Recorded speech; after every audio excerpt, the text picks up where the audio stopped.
হাই friend, good morning. সকলোৱে চাহ খালেনে? মোৰ চকুতে বৰ ফুলা ফুলা লাগিছে। চাহ খাব লৈছোঁ দেই। ইয়াতে আপেল বিস্কুট, তাৰপাছতে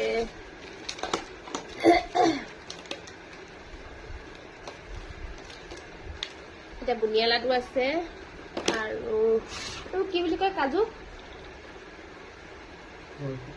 কাজু বৰফি নে কি, ইয়াতে এইবোৰ আছে। মই নামটো নাজানো, কিন্তু খাই ভালে পাওঁ। নাম নাজানো। কাজু বৰফি লগতে গুড ডে বিস্কুট, 50-50 বিস্কুট আৰু লগতে কফি। যিহেতু ডিউটি যাব লাগিব, এতিয়া 7টা বাজিয়ে গ'ল। 7:30 বজাত ওলাই যাওঁ। 8টা বজাৰ পৰা ডিউটি। চাহ খোৱা আপোনালোকে চাহ খালে। মানুহে দেখিছে অকল মোবাইল টিপি থাকে।